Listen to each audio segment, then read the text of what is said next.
అందరికీ నమస్తే. నమస్కారం. మనతో రాష్ట్రీయ ప్రజా కాంగ్రెస్ వ్యవస్థాపక అధ్యక్షుడు మేడా శ్రీనివాస్ గారు ఉన్నారు. ఇప్పుడు రాష్ట్ర వ్యాప్తంగా రాష్ట్రీయ ప్రజా కాంగ్రెస్ పేరు మారుమోగుతుంది. కారణం జనసేన గాజు గ్లాస్ గుర్తు ఇప్పుడు ఫ్రీ సింబల్గా మారడానికి ప్రధాన కారణం రాష్ట్రీయ ప్రజా కాంగ్రెస్ అన్నది రాష్ట్ర వ్యాప్తంగా ఒక రాజకీయ వర్గాల్లో చర్చకి తెరదీసింది. శ్రీనివాస్ గారు, అసలు గాజు గ్లాసు సింబల్ కామన్ సింబల్గా జనసేనకి రాకపోవడానికి రీజన్ ఏంటి? మీరు కోర్టులో మీ పోరాటం ఏంటి? ఎన్నికల కమిషన్ మీద మీ పోరాటం ఏంటి? ఒకటేనండి, ఎన్నికల సంఘం వారు మే నెలలో 2023 మే నెలలో మేము ఆల్ పార్టీస్ మీటింగ్కి వెళ్ళినప్పుడు list of symbols, free symbols list అడిగాం. లిస్ట్ అడిగితే స్వయంగా ఆ రోజు ఎలక్షన్ కమిషన్ గారే మాకు ఫ్రీ సింబల్స్ లిస్ట్ ఇచ్చారు. అందులో గ్లాస్ టంబ్లర్ ఉంది. గ్లాస్ టంబ్లర్ ఉంటే మేము గ్లాస్ టంబ్లర్ ఫ్రీ సింబల్ అంటే ఫ్రీ సింబల్ అండి అని అన్నారు. మరి అప్లై చేసుకోవచ్చు అని అడిగితే వెరీ గుడ్, చక్కగా అప్లై చేసుకోవచ్చు అని చెప్పారు.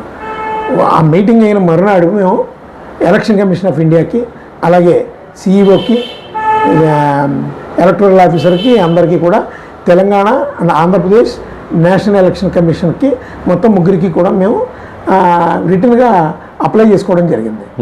అప్లై చేసుకున్న తర్వాత మాకు కంటిన్యూ ఒక కరస్పాండెన్స్ జరుగుతుంది.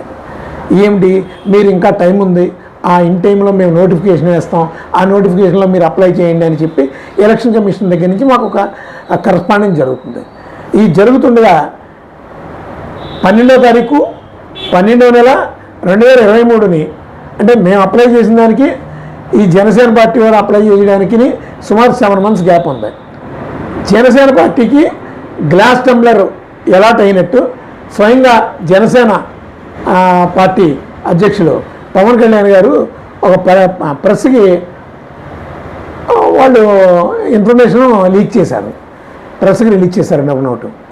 సరే, నేను చూసి నేను ఒకసారి ఎలక్షన్ కమిషన్కి మరలా ఎగైన్ ఒక రిప్రజెంటేషన్ ఇస్తే వాళ్ళు చక్కగా ఇది జనసేన వారికి ఇచ్చినట్టు ఎక్కడా మరలా నాకు రిప్లైలో కనీసం అడ్మిట్ అవ్వకుండా నన్ను అలాగ నడిపిస్తుంటే నేను జనవరి 25వ తారీఖుని ఎలక్షన్ కమిషన్ వారికి కాస్త స్ట్రాంగ్గా లీగల్ పొజిషన్ని నేను పెడుతూ, అలాగే నా కరస్పాండెన్స్ అంతా మెన్షన్ చేస్తూ, రిప్రజెంటేషన్ ఆఫ్ పీపుల్ యాక్ట్, ఈక్వటబుల్ లా అనేది జనాలకు ఒక నమ్మకం కలగాలి అంటే ఎలక్షన్ కమిషన్ నిష్పక్షపాతంగా ఉండాలని చెప్పి మేము రిటర్న్గా ఒక లెటర్ మరలా అప్పుడు పెడితే దాని తర్వాత ఏ విధమైన సమాధానం నాకు రాకపోతే నేను న్యాయస్థానాన్ని ఆశ్రయించాను. నేను న్యాయస్థానాన్ని ఆశ్రయించినటువంటి దాంట్లో very clear, election commission norms ప్రకారం 10B ఫార్మేట్ ప్రకారం అప్లై చేయాలి ఫ్రీ సింబల్స్ లిస్టు. ఆ 10B ఫామ్ ఏంటంటే అందులో చాలా గైడ్లైన్స్ ఉంటాయి. ఆ గైడ్లైన్స్ ప్రతి కాలము ఫిలప్ చేయాలి. అలాగే అందులో అన్నిటికైనా ముఖ్యమైనటువంటిది ఎవ్రీ పేజ్ నోటరీ చేయించాలి.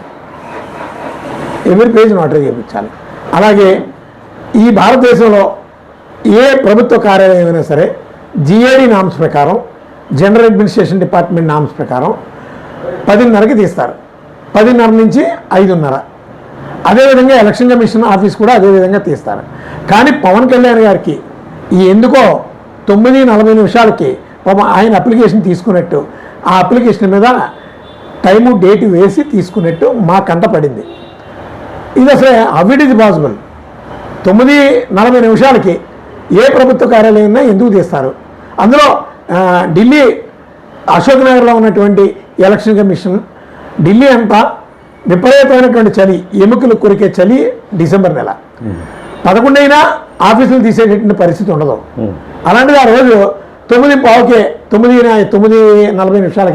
ఇతనికి హడావుడిగా ఈ పవన్ కళ్యాణ్ గారి మీద అప్లికేషన్ మీద టైము డేట్ వేసేసి తీసేసుకున్నారు. అలాగే విజిటర్స్ లిస్ట్ ఉంటుంది. విజిటర్స్ లిస్ట్ లోపలికి వెళ్ళడానికి బోల్డంత ప్రక్రియ ఉంటుంది. మేము 2-3 గేట్లు దాటితేనే కానీ మాకు పాస్ ఇవ్వరు. ఇదంతా ఒక ప్రాసెస్. అలాగే పబ్లిక్ రిప్రజెంటేషన్స్ ఈ కలెక్ట్ చేసుకునే కౌంటర్ దగ్గరికి వెళ్ళాలంటే మినిమం 11-11:30 అవుతుంది. పబ్లిక్ కంప్లైంట్స్ ఏదైనా తీసుకోవాలంటే ఇదంతా ఒక ప్రాసెస్.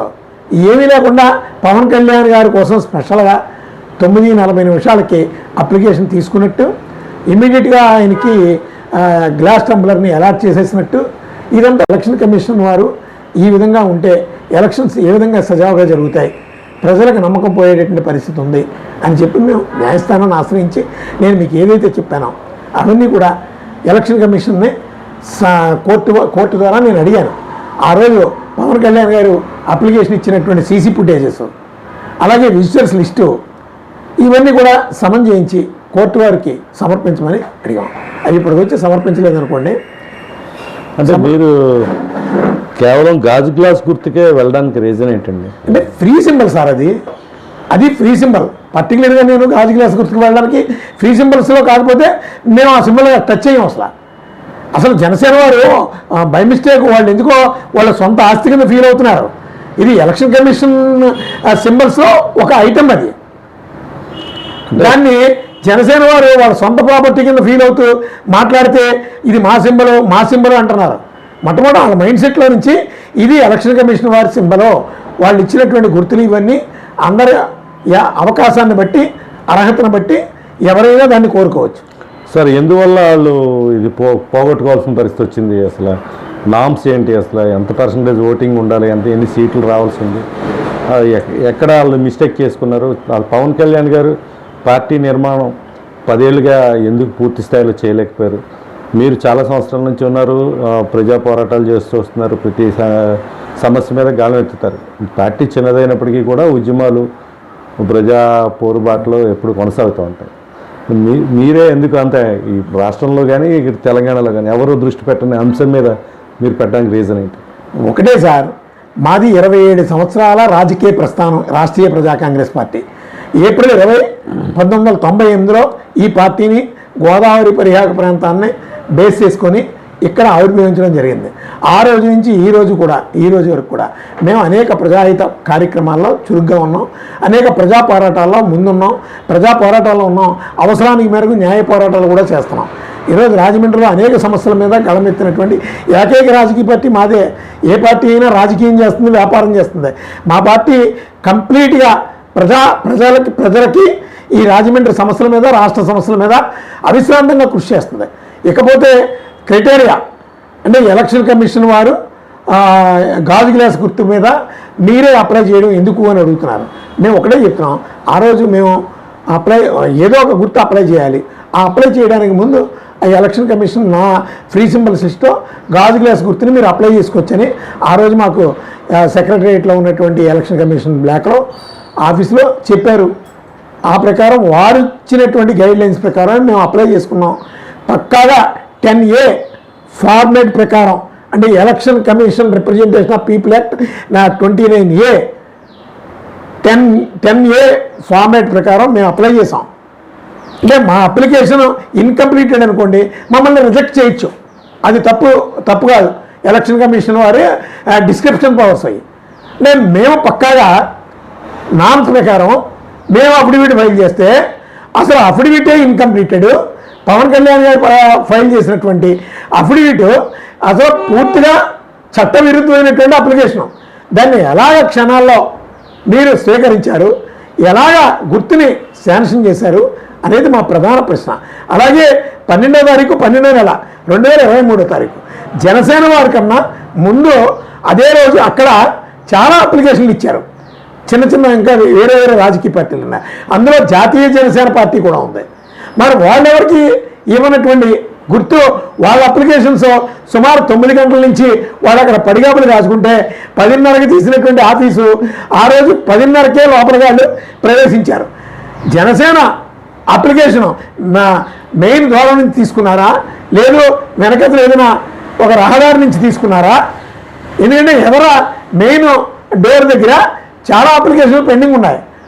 మీరు వాళ్ళెవరికి ఇవ్వనటువంటి ఇంపార్టెన్సీ పవన్ కళ్యాణ్ గారికి ఎందుకు ప్రత్యేకమైనటువంటి అభిమానం చూపించాల్సి వచ్చింది అనేది మా ప్రధానమైనటువంటి ప్రశ్న. రెండు, అది ఫ్రీ సింబల్ చేయడానికి కారణం ఆ పార్టీకి ముందు ఎన్నికల నిబంధనల ప్రకారం అర్హత లేదు. 2014లో పార్టీ పోటీ చేయలేదు, రిజిస్ట్రేషన్ చేసుకోవాలి. ఫస్ట్ 2019లో పోటీ చేసింది. పోటీ చేసిన తర్వాత ఎన్నికల సంఘం నిబంధనల మేరకు 6% ఓటింగ్ రాలేదు. వాళ్ళు ఏంటంటే జనసేన పార్టీకి 6% వచ్చింది, 6% వచ్చిందని కాస్త మీడియాలో కూడా రాంగ్ ఇన్ఫర్మేషన్ ఇస్తున్నారు. 6% ఇస్తే వాళ్ళ గుర్తు ఈరోజు ఫ్రీ సింబల్స్ జాబితాలోనే ఉంది. మరి ఇవన్నీ చూస్తూ జనసేన వారి మైండ్ సెట్ ఆ గ్లాసు గుర్తు మా ఆస్తి అనే ఆలోచన ప్రక్కన పెట్టి చట్టాన్ని గౌరవించమనండి, చట్టపరమైనటువంటి నాలెడ్జ్ని ఇంప్రూవ్ చేసుకోమనండి అని నేను జనసేన వారికి నేను అడ్వైజ్ చేస్తున్నాను. అంటే మీరు దురుద్దేశపూర్వకంగానే ఇదంతా చేశారు అనేది ఆ పార్టీ సానుభూతి పరుల నుంచి కానీ, రీసెంట్గా రాజమండ్రి రూరల్ ఎమ్మెల్యే గోరంట్ల బుచ్చే చౌదరి గారు కూడా ఒక ఎలిగేషన్ చేశారు. 200, 300 వచ్చే ఓట్లు ఉన్న పార్టీ కూడా క్లెయిమ్ చేయడం ఏంటి, అసలు ఎట్లా చేస్తుంది, ఇదంతా కాన్స్పిరసీ. మేము 1982లో మా పార్టీకి ఇలాంటి పరిస్థితి ఉన్నప్పుడు మేము అందరం కూడా ఒకేసారి అప్లికేషన్స్ ఇచ్చాము 294 స్థానంలో. మాకు కామన్ సింబల్ అలాట్ అయింది అన్నది ఆయన ఆర్గ్యుమెంట్. ఆయన ఆరోపణలు కానీ ఆయన విమర్శలు కానీ ఎట్లా చూడాలి? ఉదయిస్తున్న సూర్యునితో ప్రభవిస్తున్న వార్తా ప్రపంచం ఈస్ట్ న్యూస్.